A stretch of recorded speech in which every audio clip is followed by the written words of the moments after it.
poder, la presencia dominante de Estados Unidos en América Latina y el Caribe, su presencia militar, el control sobre los gobiernos, la injerencia incluso en procesos electorales internos.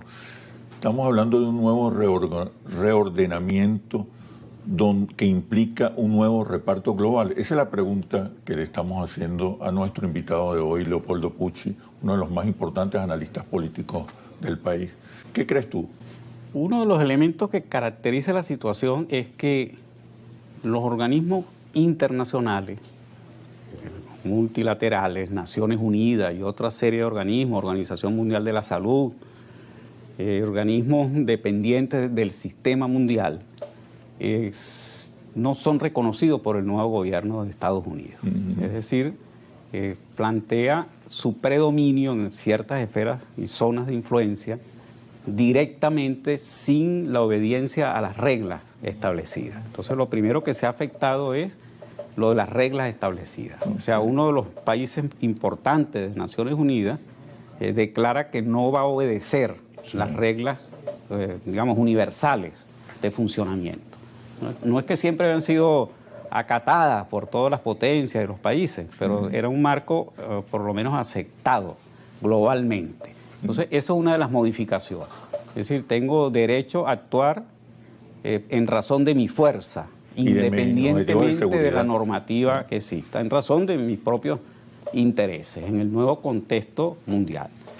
Eso hace que haya, por supuesto, una recomposición mundial. No es un reparto como el de Yalta, que es producto de un acto de guerra y de una victoria de unas potencias sobre otras, sino que es una recomposición que se da sobre, digamos, determinados aspectos de reconocimiento de realidades. No es que está China aspirando, por ejemplo, a que en vista de su potencia se subordinen un conjunto de países, o en este caso los países latinoamericanos. El interés principal, ¿no?, de China es la cooperación económica o el negocio y comercio, pues materias primas por la vía de comprarlas y las posibilidades. Pero la competencia en este momento no le interesa con la misma fuerza que hace 30 o 40 años a Estados Unidos. En el momento que se puso muy de moda toda la idea de la globalización, de la libre competencia mundial, tenía la ventaja competitiva la producción de Estados Unidos. En este momento no tiene la ventaja competitiva Estados Unidos en esa materia comercial. Entonces, como no le conviene, no le interesa que prevalezcan las reglas de la Organización Mundial del Comercio.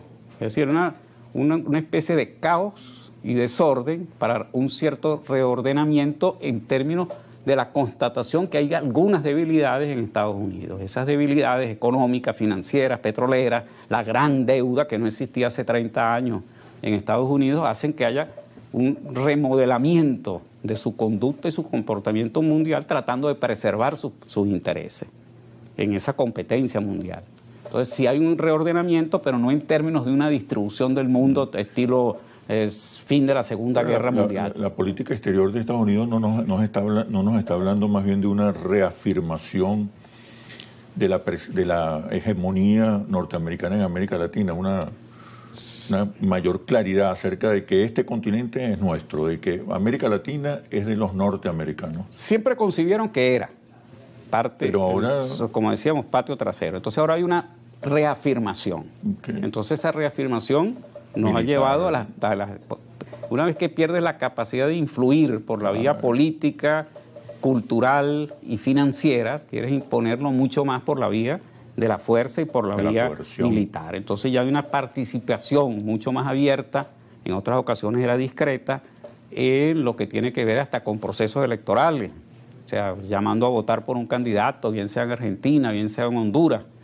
Esos son cambios significativos de esa nueva conducta, que este hemisferio es de mi pertenencia completa, en lugar de lo que es posible, que es la búsqueda de acuerdos de cooperación, respetando la independencia, la autonomía de los países que, por supuesto, estando en el mismo continente, les corresponde tener una relación privilegiada y no pueden servir de plataforma para, digamos, agresiones que pudieran preverse en el mundo. Y en eso yo no creo que hay ningún tipo de problema, no hay ningún interés tampoco por los países suramericanos del continente en servir de plataforma a ningún tipo de actos conflictivos en relación con Estados Unidos. Entonces, las posibilidades de acuerdos de cooperación existen. Lo que no es aceptable es la sumisión que se busca, la subordinación.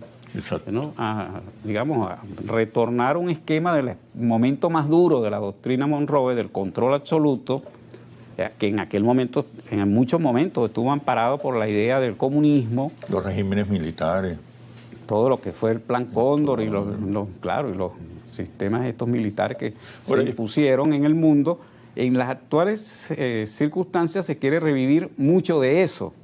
Entonces, ahí hay una resistencia de diferentes países que consideran que sí debe haber relaciones buenas con Estados Unidos en términos de cooperación, en términos de inversiones, en términos de intercambio, pero sin sumisión o desprecio, ¿no? Como se muestra con toda esta relación con los migrantes latinoamericanos, esa xenofobia, ese racismo, ese desprecio hacia los latinoamericanos, forma parte de un arco de acciones de violencia que frente a ellos, por supuesto, hay una resistencia en todo el continente, pues, algunos desde el gobierno y otros no estando en el gobierno, pero una resistencia latinoamericana, bien sea México, bien sea Colombia, bien sea Venezuela. O sea, que el mundo no tiene que ser convencido en términos de dominación o de esclavitud de unos países. Así se comportan los imperios, ¿no? Sí, pero el mundo no puede evolucionar de esa manera. No es que no existan las zonas de influencia, sino que su naturaleza no puede ser la de la imposición y la subordinación. Mira, la presencia china en particular es muy prominente en América Latina. Las inversiones, el intercambio comercial entre América Latina y China creo que supera ya los montos del intercambio comercial con Estados Unidos. ¿Es posible revertir esa presencia que hoy luce muy contundente, muy clara? Sí, bueno, en casi todo el continente el socio comercial principal es China. Es China. En casi Latinoamérica, pues. No tanto en el caso venezolano, por cierto, que siempre ha mantenido nexos comerciales muy fuertes con Estados Unidos a pesar de todos los problemas. Sí. O sea, en este momento la exportación de petróleo mayor va hacia China, pero no por una decisión venezolana, sino porque Estados Unidos se ha negado a esa posibilidad de incrementar la producción petrolera en Venezuela. O sea, las restricciones para la producción son tan grandes y las prohibiciones que ha tomado, es decir, el que decidió retirarse de la actividad económica en Venezuela fue el gobierno de Estados Unidos en 2019. No fue que Venezuela expulsó a Estados Unidos de la actividad económica y comercial. Sí. Sin embargo, entonces la parte del intercambio comercial, las compras, insumos industriales, etcétera, provienen en un intercambio con Estados Unidos. Países como Brasil tienen muchísimo, más elevada el intercambio con China. Entonces, en el caso de venezolano no es tanto ese aspecto, ¿no? Y sería un punto fácilmente, si se constata que es uno de los elementos de fricción, es un punto, Venezuela está, el mundo nuevo es cooperación multilateral, no es porque es interdependencia con diferentes puntos en el mundo. O sea, el mundo nuevo no es que eres parte de uno solo y solo comercias o solo tienes relaciones militares o políticas o económicas con un país. Lo que hay que ir construyendo es un sistema mundial donde puedan los países tener muchas relaciones de diferentes signos, con diferentes potencias, con diferentes, ¿por qué no con la India? Independientemente del sistema político o de las ideologías. El intercambio comercial tiene que ser múltiple, no puedes obligar a un país determinado a que tenga exclusivamente relaciones comerciales con Estados Unidos o que China obligue a unos países que tengan solamente relaciones con China o con Rusia o con la India. Sí, y en un marco donde la competencia, la cooperación es el signo de las posiciones de los distintos estados, los distintos bloques. Venezuela puede establecer acuerdos de cooperación petrolera. La industria petrolera tiene mucho de todo lo que es la tecnología estadounidense, bueno, puede establecerse muchos mecanismos de cooperación en los términos adecuados de respecto al pago de los impuestos, las regalías de Venezuela, es decir, es una cuestión que permita ganar en tanto el interés de tener a disposición el petróleo venezolano, pero eso no significa que se prohíba que se exporte hacia otras partes del mundo. Mira, en uno de los bloques anteriores mencionabas o te referías al estilo personal de Trump, que dice hoy una cosa, mañana dice otra, plantea una estrategia hoy, mañana otra. Hoy me parece más cercano y a favor del diálogo, en otras ocasiones es muy beligerante y amenaza con una invasión, una intervención militar, pase lo que pase, al costo que sea. Esta confusión aparente ¿es parte de un estilo personal o forma parte del signo fundamental de la política exterior de